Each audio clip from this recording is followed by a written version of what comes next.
Welcome back. Radio city joke સ્ટુડિયોમાં આપનું સ્વાગત છે અને કિશોર કાકાની સાથે મહેશભાઈ પણ બેઠા છે સ્ટુડિયોમાં. મહેશભાઈ ગામડે જવાના છે એટલે ગામડાની વાતો ચાલે છે. મહેશભાઈ? હા. અરે જીજો, હુંલા પેલો તાંબો ખરો ને, તાંબો, કોણ તાંબોલા? ત્રંબક, ત્રંબક તાંબો? હા પેલો એકદમ ઊંચો ને, એકદમ ઊંચો હતો. હા તાંબો તો લાંબો. એના લગન નક્કી થઈ ગયા. હા કે જીજો? તો એટલી ઊંચી છોકરી મળી એને એમ? ના જીજો, છોકરી તો એકદમ નોર્મલ હાઈટ ની જ છે. એ બિચારી ફસાઈ જશે લા. એટલે કાકા તાંબો બહુ ઊંચો છે એવું? તાંબો ઇઝ વેરી લાંબો. અરે આ તું સળગતા સૂરજ માંથી સિગરેટ હડકાઈ દેવો છે. અરે હોતું હશે કાકા. એટલે તને ખ્યાલ આવી ગયો ને એમ? એક વાર તો અમે પ્રાણી સંગ્રહાલયમાં ગયેલા, પેલું ઝૂ આવે ઝૂ, હા હા. ત્યાં તાંબાને પકડીને કોઈએ જીરાફના સેક્શનમાં ગાલી દીધેલો. ના હોય યાર કાકા.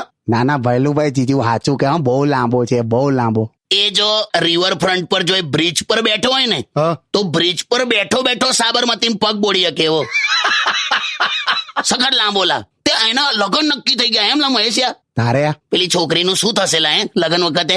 જોવા જેવું થવાનું. ખુલ્લા મેદાનમાં લગન લેવાશે અને આ છોકરીએ વરમાળા પહેરાવતી વખતે ઓક્સિજનનો બાટલો લઈને ઉપર ચડવું પડશે. જોજે. Stay tuned with Kishore Kaka only on Radio City 91.1. Only on Radio City.